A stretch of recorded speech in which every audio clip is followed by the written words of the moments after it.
Hey there, welcome to ATL and 29, a podcast that looks at the NBA from the starting point of Atlanta. My name is Kevin Chouinard. I'm here with Glen Willis and Tyler Jones on a Monday night, a little bit less than 48 hours before the draft. It's crunch time. And what do we make of Alex Sarr saying that all things being equal, he'd just rather be a Washington Wizard?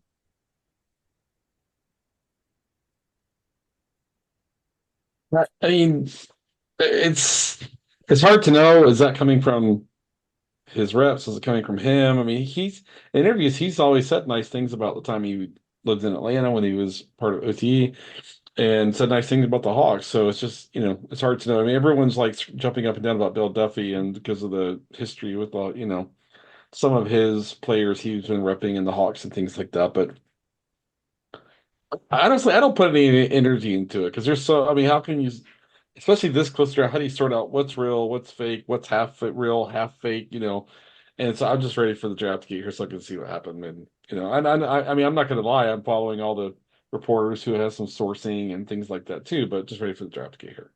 Yeah, I mean it's fun theater, like all the.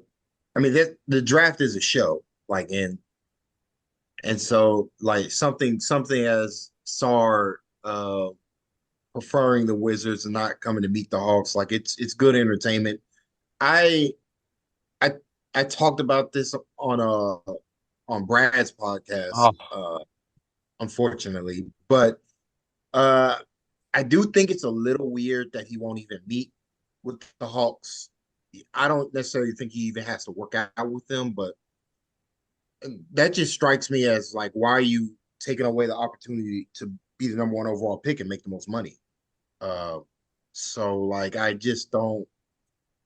I don't know. It's a bizarre situation. I don't quite understand it from SAR's perspective because like the Wizards really don't have a foundation other than his reps don't think he's a center, and they know that the power forward position is kind of on lock. It's like probably the most sure thing on the Hawks roster at the moment. So that's that's I guess could be it, but I don't know. Like if I'm a big, I'd want to play with Trey Young. Just he's gonna help. Like I feel like he's just gonna get Sar into the flow of NBA offenses faster than if he's in the wilderness, which what I think he'll be with the Wizards.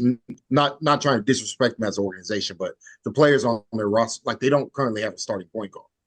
So it's just like, you know, the NBA is not an easy league, and like he's not ready for the type of usage that maybe his representation thinks he can handle.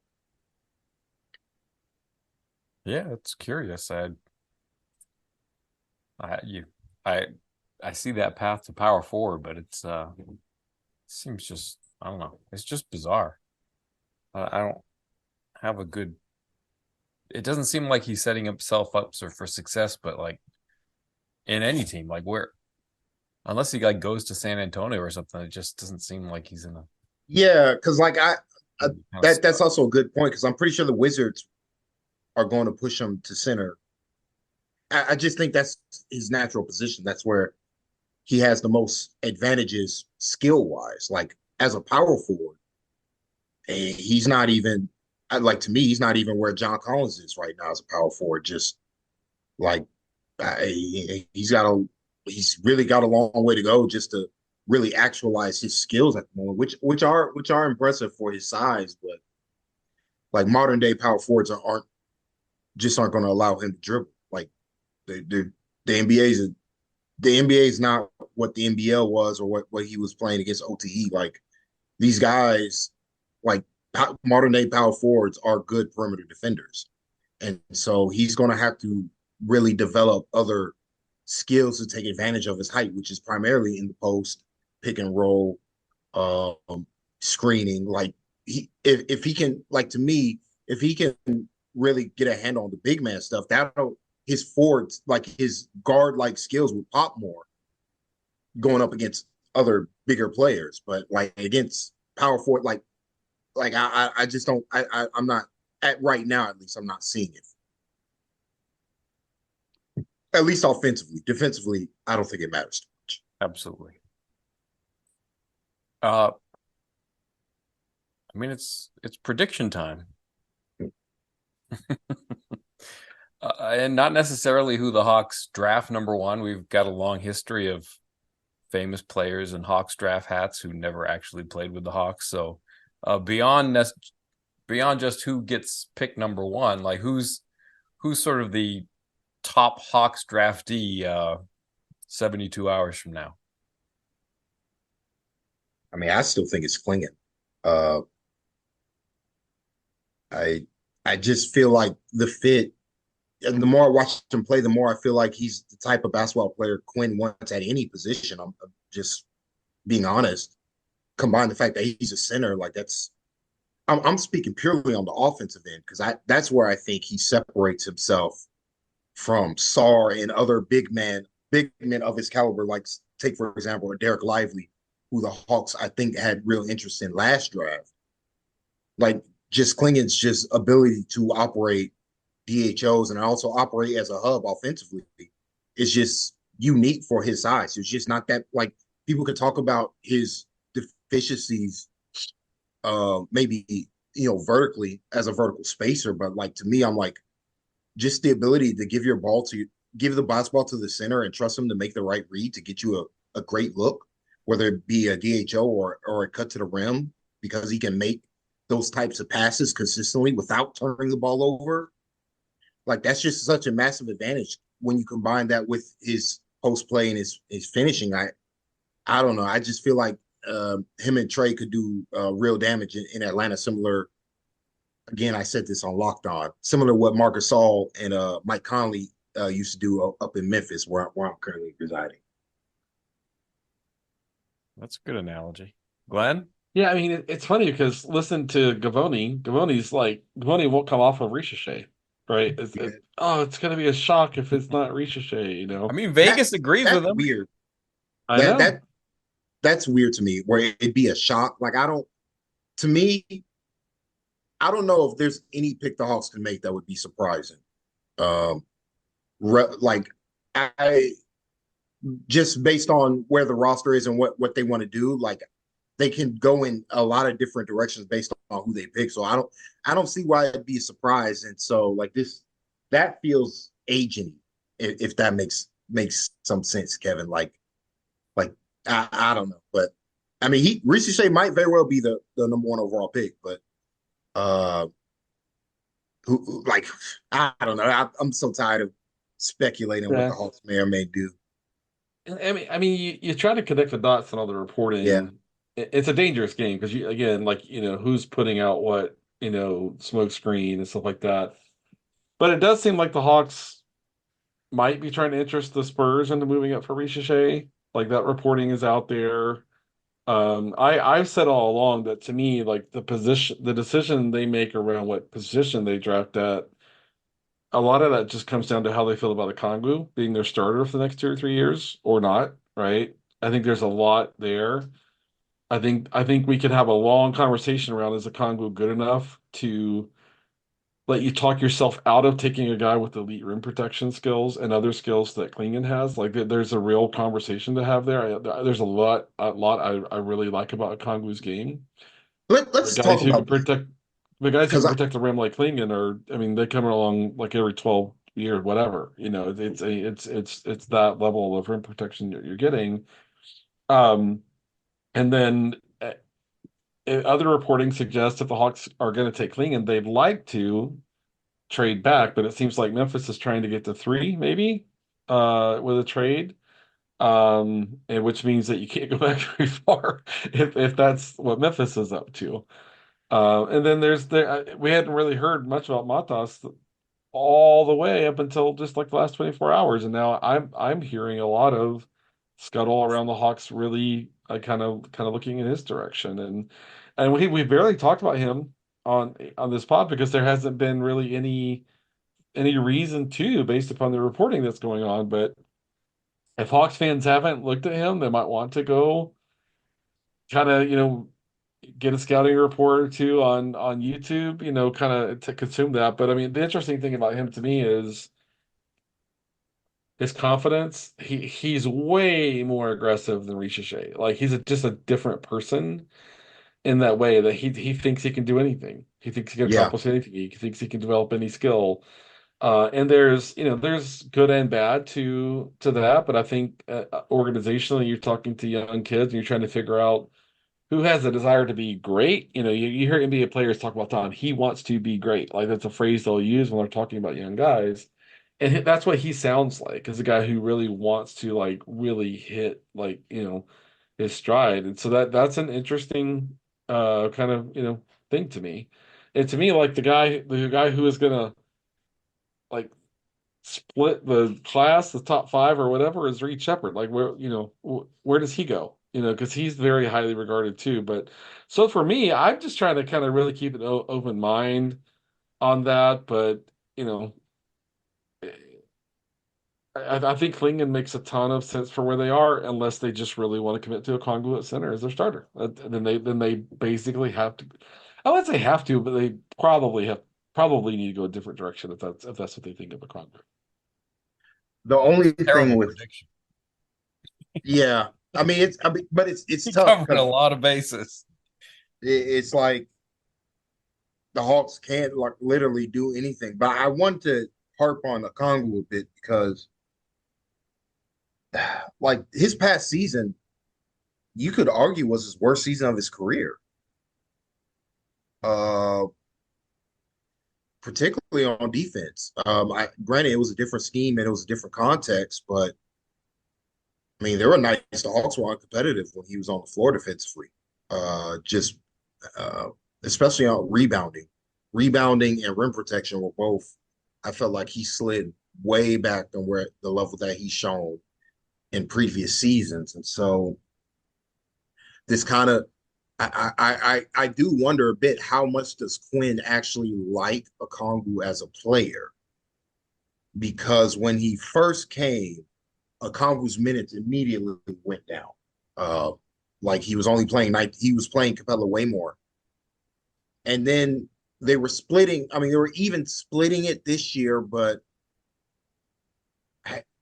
it, it felt like Okongwu was more of an afterthought than he was last season. Where last season it felt like maybe Quinn was trying to work some stuff with him. It just like to me, it just kind of felt like Jalen kind of took a lot of the shine from Okongwu in a certain way, where it was very clear like Jalen's just flat out the better basketball player, and so his needs were just more important than what Okongwu can bring. And so like I'm kind of concerned. Like I want to believe in Okongwu, but there is a part of me that wonders if Trey's going to be here long term, if he and Trey are just too small at their relative positions to really work as a two man unit. Because like if I'm being honest, I felt like when Okongwu was on the floor, he needed to be more aggressive as a scorer. Like he was just too passive. Like I want you, and I feel like I just want more from him as a basketball player. But I also think the Hawks are worried about certain limitations that he might have physically. So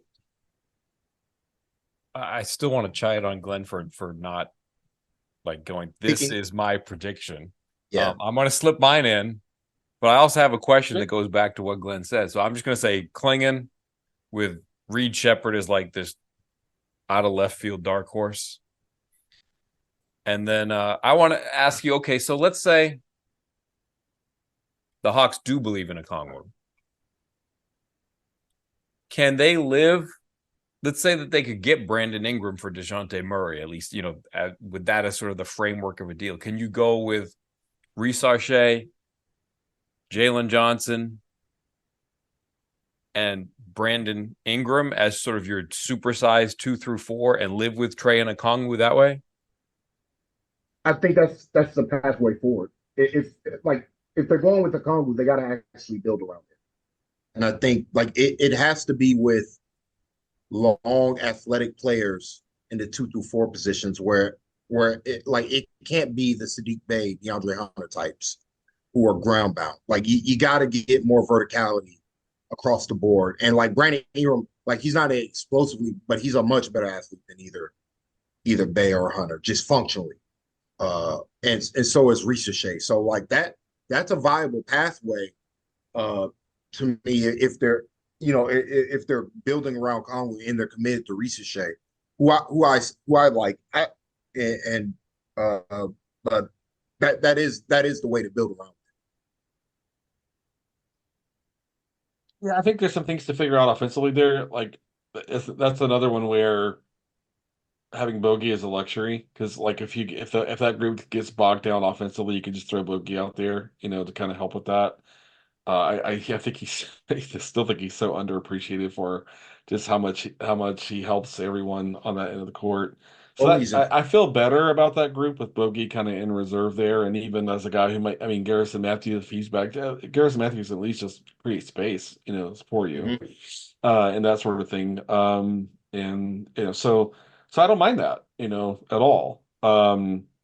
But for me, for me right now, Ricochet doesn't have guard skills. Like he has 3 and D skills, spot up skills, and that doesn't mean he can't in a year and a half or whatever start to develop more ball handling, more decisive passing and things like that. But that'll be interesting to me if you could kind of look at what he did as a scorer at his age and the league he played in. Not many players have done that.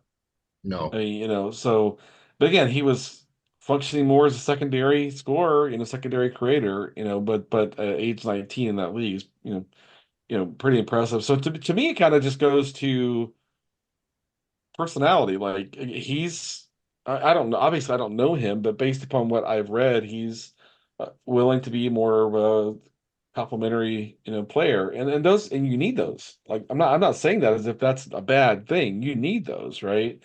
Where Matas really wants to just kind of attack like all the time, and so part of it just kind of comes down to that. Yeah, if you ask me to make a prediction, it's so hard right now because I honestly think based upon the reporting, my guess is that the Hawks still have like almost every option on the table, and they're Yeah. just trying to maximize the amount of value they get from this draft.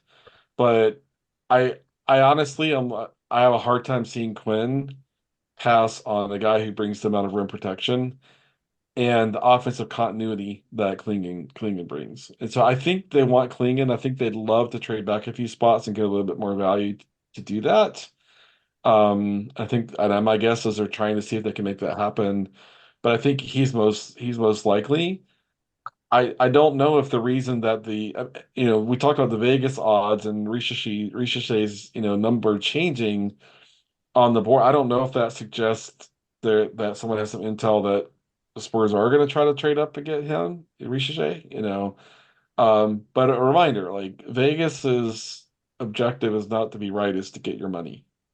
You know, so so I always kind of keep that in mind. But if you make me predict, I still think I would put Klingon at like 55 to 60% likely to be who they end up with on Wednesday night. I think it's clean, and to me, I just feel like the Hawks are playing the game right, where it's like if everybody wants Shea, we're gonna stay until our the time is on the clock to everybody else nationally that we want Shea. My thing with Klingon, why I kind of feel like he's the guy is like Dan Hurley just came out and said how much they were talking about Klingon and how much the Hawks liked him. Like that's something you don't often hear, and it's twice or it's multiple times where we've heard Quinn's name in particular in relation to Klingon.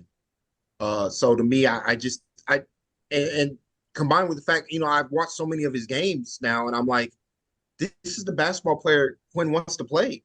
This is the basketball player Quinn wants to coach. Like, oh, particularly on the offensive end, the ability to move the ball from one side of the floor to the other as a hub center is just something the Hawks have not had since Al Horford. Like they have not had this type of player since Al Horford left in 2016 or whatever. So to me, I think Klingon's just the best combination of fit and talent, and like at a position of real need because like I like Okongwu as I still like Okongwu, but like the impact metrics suggest he wasn't that good last year, like period. And like he was still worse than Clint Capella. Like Capella's just still a better basketball player overall. And so there are factors to that. But like to me, if I'm the Hawks, I'm like, I'm not passing on the opportunity to get truly elite rim protection plus offensive like skill and value on that end of the floor from a big center.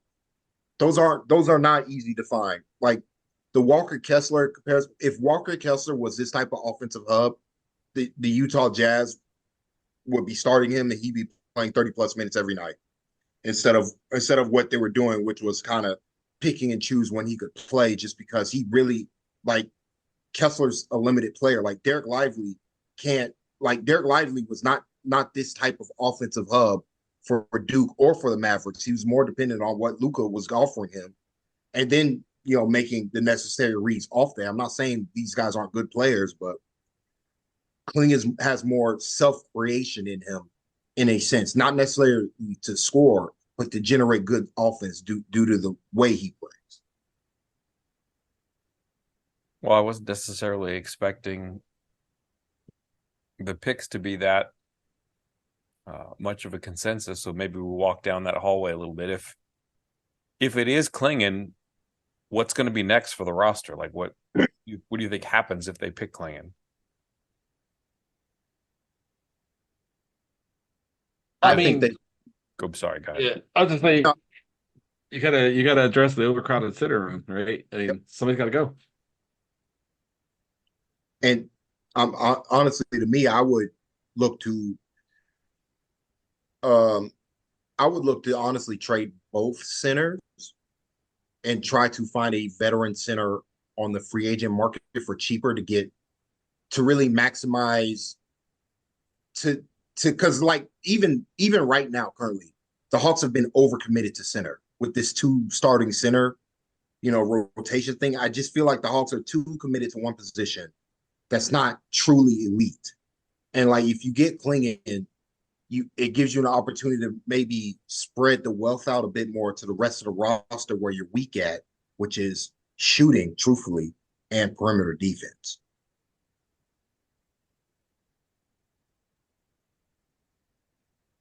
Yeah, I sort of think that they would move a Kongwu and then maybe keep Capella for the short term as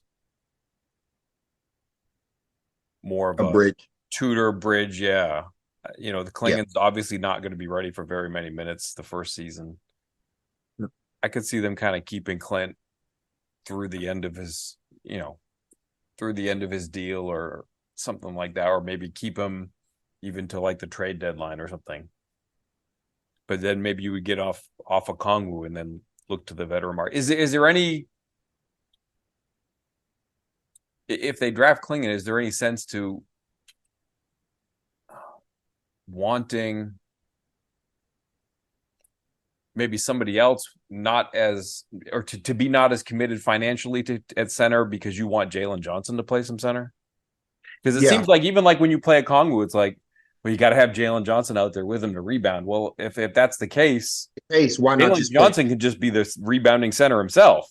Yeah, and put a weak side rim protector next to him, to get that, similar to what the Celtics have done over the past couple of years. Put Jalen in the Jason Tatum role defensively, where he's not necessarily a center, but he's guarding the biggest player and boxing him out while being a switch defender. Like I think there's real value in that. Really maximize Jalen's ability to rebound, particularly in traffic against bigger players, just due to his size, strength, and athleticism. This is something else I've thought about, as well as like just have like everybody's like, you'd want a small ball center next to Clean. I'm like, why not just put Jalen there? And if you're able to, move off of your centers that you have now and get more variety in your roster at the power forward and the small forward position in particular, you can get away. Not necessarily even get away. It could be an advantage to having Jalen being your center. Have him be the small ball, like similar to what put out a name out there, like the Warriors done with Draymond Green over the years. Like maybe maybe, like Jalen's just so versatile. There's so many things Jalen Johnson can do on both ends of the floor. I don't like I didn't like this past season that the Hawks had two centers and there was no opportunity for Jalen to explore that space as a small ball center last year. And like with how the level of production both of them gave us this season, I don't see why the Hawks couldn't try to maybe go this route with Jalen. I mean, it's interesting to think about from how you load Jalen up for his next kind of new workload types, right? If you want him to be a 25 point a game scorer, right? How much new stuff do you want to throw at him defensively? I'm not saying it's a reason to not do what you guys were suggesting, but I think you have to kind of figure out, okay, what's step one, then what's step two, then what's step three? What is our vision for him, say, a year from now or whatever, and kind of load him up incrementally in a way that makes sense for where you want to end up with him. I will say he did play a lot of center in the G League to start his career. For sure. His first two, like really his first two seasons, he was playing some center. He played a lot. His rookie year, he just played center the whole way. So, and he did play some center this season. That was due to necessity, due to injuries. Right. Less than it was an option the Hawks wanted to go to. But I just think I don't want to block Jalen from anything that he can and cannot do. He's just such a uniquely skilled player on both ends of the floor. Like, I mean, it's just, and that's why you could see I could see the Hawks going with Ricochet at one or even Buzelis if they moved. I feel like if it's Buzelis, they're definitely moving down for that just because of how draft how the board is looking like for other teams. But like those are the type of players that would potentially help. If you want to go with Jalen small ball center, those guys could help, and also they could help on both ends as well. Yeah, I just we saw it with the Kongwu getting planted in the corner a lot on offense. It's just if you can get that center out of the way with Jalen's athleticism, if you get the defense so that they can't cluster around the rim, he can just get through people that aren't as big. Yeah, he can just you get a true shooter out there in the corner. Not like right. Respect the Congo, who's good in the corners, but he's not getting the volume up we need. Yeah, and that's the potential upside. Like, it's something that really helped Giannis early in his career is playing that small ball center around shooting. They couldn't grab a defensive rebound, granted, but like it really helped him grow the space as an offensive creator. Creating offense for himself, not having to be set up by a point guard, and that really, it was everybody was calling it point Giannis, but truthfully, he was kind of the point center on the team, like where he would just bring the ball up the floor, beat his man off the dribble, and with no rim protection to speak of because it's 5-out spacing, he's just able to get dunks and layups. Like that's kind of how the elite offensive players play today, like Shea, like even Luca a bit. Like they like that spaced out 5-out floor that they can attack the rim, beat one man, and now you're forcing the other team to make decisions. Is there anything else you want to get on the record before the draft goes down? I just want to tell Hawks fans, have fun. I mean, everybody's so stressed out. Everybody is so stressed out, right? And you talk to folks on Twitter, and the mindset seems like, oh, they're gonna screw it up, And I understand the history of being a Hawks fan. I've been a Hawks fan for longer than probably 97% of people even listen to this podcast, right? And so I understand wanting to kind of prepare yourself for, oh, it didn't happen the way I wanted it to happen. My mindset is I just want to see what happens. I'm just gonna I'm just gonna see what they do, and I'm gonna react, and I'm not gonna convince myself ahead of time they're gonna screw it up. I've been on the record. I think they've done good work since the 23 deadline. I think Glen was a good hire. I thought they drafted really well last year. I thought especially Kobe and Mo were good draft picks. Lundy is a really interesting guy for where they were. I think the Bay acquisition made a lot of sense. I think they got depth pieces from Houston for nothing. Nothing. Yeah. And now Hawks And fans are and like they V need to make a and V Krejci as well. Like I know that was yeah. There you early, go. but not Yeah, not bringing him back. Like after having him the last season on a real contract, bring him back on a two-way. When I remember disagreeing with that decision because I thought the Hawks needed a center like at that time, like they needed bigger yeah. players and like defensive first players. They're like, no, we're having V. We're putting him on a two-way, and he's going to play point guard for the G League, and then he just turned into like this kind of two-way defensive, like point of attack defender, point guard at 6'8". Like he turned himself into a real valuable player that I felt like every team in the playoffs could have used. Especially the Mavericks. Like if they have somebody like V Krejci, just another playmaker next to Luka and Kyrie, like maybe that series becomes competitive. Yeah. And like so like to me, they've done good work. And I just want to like the biggest thing I want to see them is that whatever they do with this pick, have a plan for that player to succeed. Yes. If that makes sense. Like Yep. if it's Klingon, you got to clear the runway for him. If it's Ricochet, then you're going to have to live with some of the mistakes he makes on the offense. Like you're gonna have to let him explore the space offensively in ways that he wasn't allowed to do in the French league on his French team that he played last year. Like he was in a limited role. You gotta allow him to explore more space, make some mistakes, and live with the results. If it's hard, you got to do the same thing. Even you got to let him.